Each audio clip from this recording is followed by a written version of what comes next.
Alléluia. Gloire au nom du Seigneur.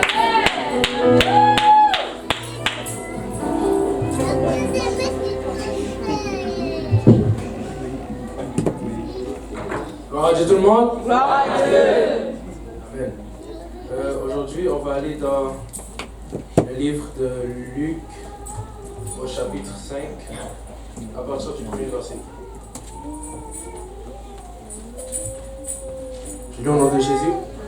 Comme Jésus se trouvait auprès du lac de Génézareth et que la foule se pressait autour de lui pour entendre la parole de Dieu, il vit au bord du lac 2 barques d'où les pêcheurs étaient descendus pour laver leurs filets.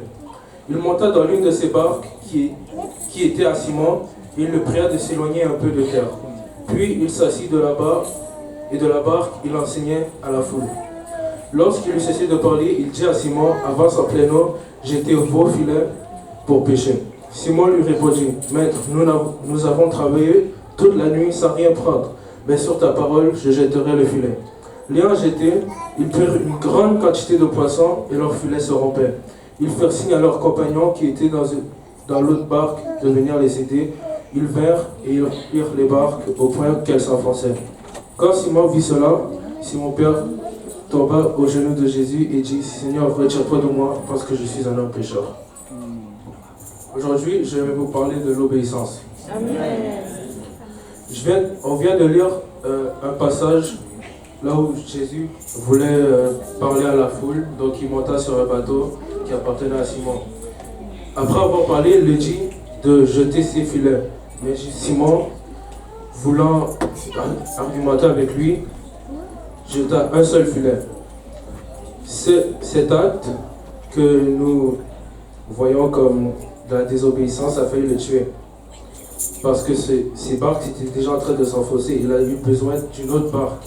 Tandis que s'il avait jeté plusieurs filets, il aurait eu une encore plus grande pêche, une meilleure pêche que ça, et tout se serait bien allé. Et là, la réaction de Simon après cela, c'est qu'il comprit que lui, il était un homme pécheur.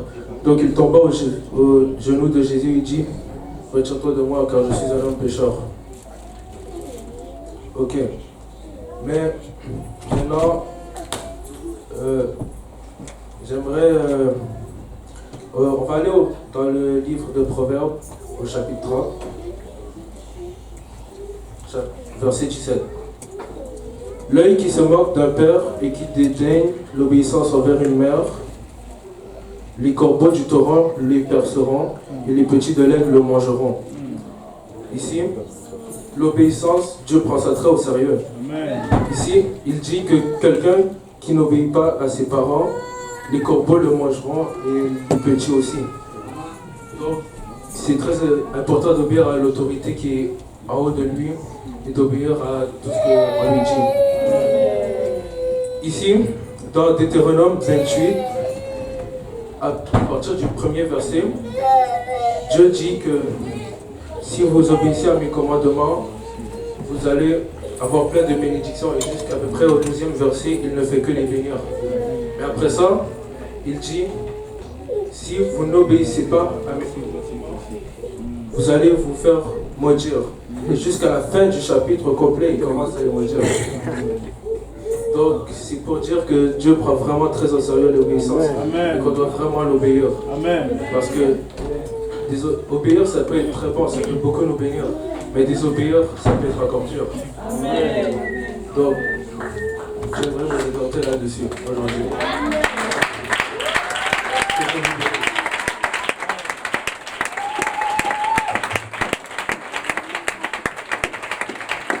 Alléluia. Alléluia. Gloire au nom du Seigneur. Moi, je veux garder mes yeux. Amen. Je veux obéir à la parole du Seigneur. Amen. Alléluia. Gloire au nom du Seigneur. Gloire au nom du Seigneur. Est-ce qu'il y a des gens qui ont entendu de la part de Dieu jusqu'à présent? Alléluia. Est-ce qu'on peut battre encore le main pour le Seigneur? Alléluia. Chantez une louange vers le Seigneur. Alléluia. Alléluia. Alléluia. Alléluia. Gloire au nom du Seigneur. Gloire au nom du Seigneur. C'est un homme humble.